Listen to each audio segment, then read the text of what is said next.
तो चलतु देखा आज गोटे शागर बढ़िया वाला रेसिपी ଶାଗ ଟିକେ ଭଲସେ ଆମେ ଧୋଇଦେବା ଧୋଇ ସାରିଲା ପରେ ସେଥିରେ ଆମେ ପକେଇବା ପାଇଁ ଗୋଟେ ବାଇଗଣ ଆଉ ସେଥିରେ ଅଳ୍ପ ଟିକେ ବୋଇତାଳୁ ଆଉ ଆଳୁ ଦେଖନ୍ତୁ ତାପରେ ସବୁ ପରିବାକୁ ଏଇଠି ମୁଁ ଛୋଟ ଛୋଟ କରି କାଟି ଦେଇଛି ଆଉ ଶାଗକୁ ବି ଭଲସେ ଧୋଇକି ପୁରା ଭଲସେ ଏଇଟା କାଟି ଦେଇଛି। ଏଇଟା ହେଉଛି ଆମ ଗଛର ଶାଗ, ସେଇଥିରେ ଅଧା ଖଡ଼ା ଶାଗ ଆଉ ଅଧା ସେଥିରେ ମୁନିକା ଶାଗ ଆଡ୍ ହେଇଛି। ସେଥିରେ ଆମେ ଅଳ୍ପ ପାଣି ଦେବା, ପରିବା ପକେଇଦେବା,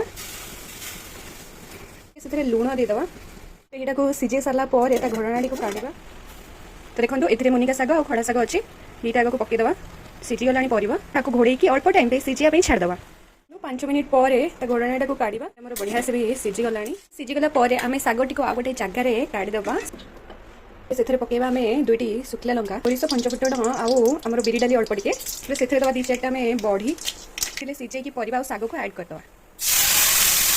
रेडी हो गला आपणकर शाग भजा गरम गरम भात ना पखाड़ कौन भी आप थे घरे बनातु बनईकी निहाती ट्राए करूँ।